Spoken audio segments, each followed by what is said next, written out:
নমস্কার বন্ধুরা, বিগত বেশ কয়েক বছর পর এই বছরে আবার সেরকম ট্রিমেন্ডাস ঠান্ডা আমরা ফেরত পেয়েছি। আর যেহেতু আমার শীতকাল ভীষণ প্রিয়, তো আমি আর আমার হাজব্যান্ড বসে গেছি আজ চিকেন ডিনার ফাটাফাটি রান্না। তো দেখতে থাকুন কিভাবে রান্না করলাম।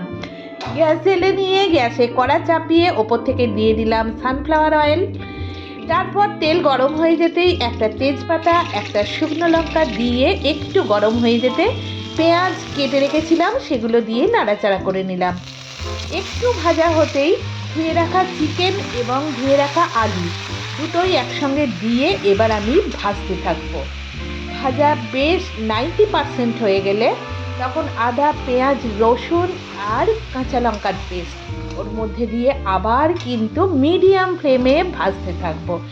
এইভাবে আস্তে আস্তে ভাজাটা এগিয়ে যেতে ওপর থেকে হলুদ গুঁড়ো এবং কাশ্মীরি লঙ্কার গুঁড়ো আর প্রয়োজন মতো লবণটা শেষে দিতে হবে, কেননা লবণ দেওয়ার পর কিন্তু চিকেন থেকে জল ছেড়ে যাবে। আর এই চিকেন থেকে বেরিয়ে যাওয়া জলটা ড্রাই হয়ে যাওয়ার পর তেল ছাড়বে। তেল যতক্ষণ না ছাড়বে ততক্ষণ কষা কমপ্লিট হবে না। ব্যাস, কষা কমপ্লিট হয়ে গেছে। ওর মধ্যে আমি দিয়ে দিলাম গরম জল, আর গরম জল দেওয়ার পর একটু মশলাগুলো নাড়াচাড়া করে টকবক করে রান্না হতে দেব।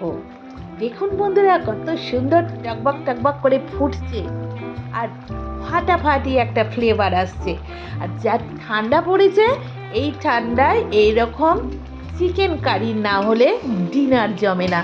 তাই আজকে আমি চিকেন কারি স্পেশালভাবে করছি, স্পেশাল চিকেন ডিনারের জন্য। হ্যাঁ, একদম চিকেন কারিতে গ্রেভি কম রাখবো আর চিকেন কারি ফিনিশ করব কুচিয়ে রাখা কাঁচা লঙ্কা ওর ওপর ছড়িয়ে দিয়ে।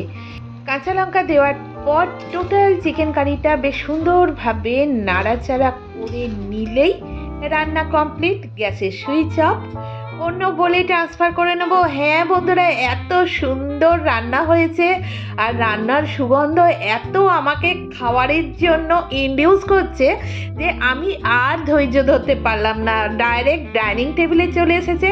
আমার হাজব্যান্ড অবশ্য রুটির সঙ্গে খাবেন, তো আমি ভাত দিয়ে খাবো, কারণ ভাত আমার ফেভারিট। ও বাবা, আমার হাজব্যান্ড আবার আমাকে একটা রুটি তুলে দিলেন। ঠিক আছে, আমার দুটোই চলবে।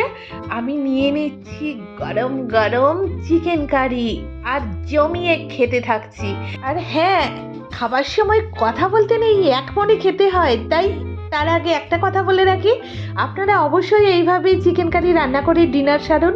দেখা হচ্ছে পরের ভিডিওয়, ততক্ষণ টাটা।